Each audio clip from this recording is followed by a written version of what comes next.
Hamas's military wing, unseen throughout the conflict, hidden down in tunnels launching rockets, emerged onto the streets of Gaza today to say it's not been defeated.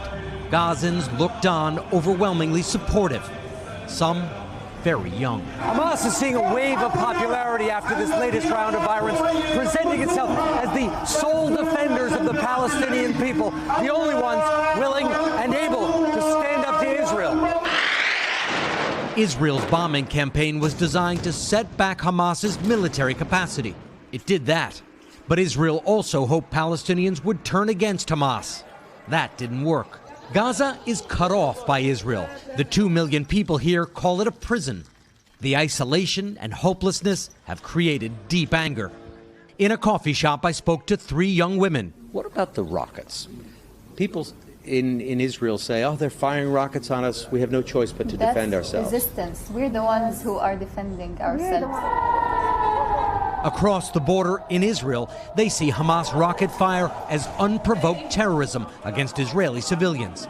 My colleague Aaron McLaughlin spoke to Daniel Hedvat. A rocket exploded by his home.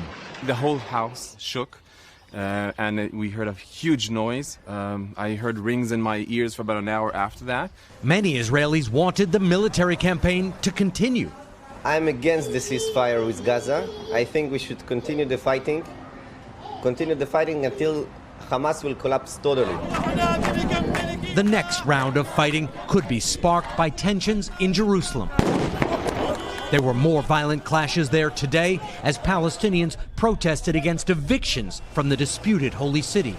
The ceasefire may have stopped the rockets and airstrikes, but it has also left a feeling of unfinished business and fights to come. Jose?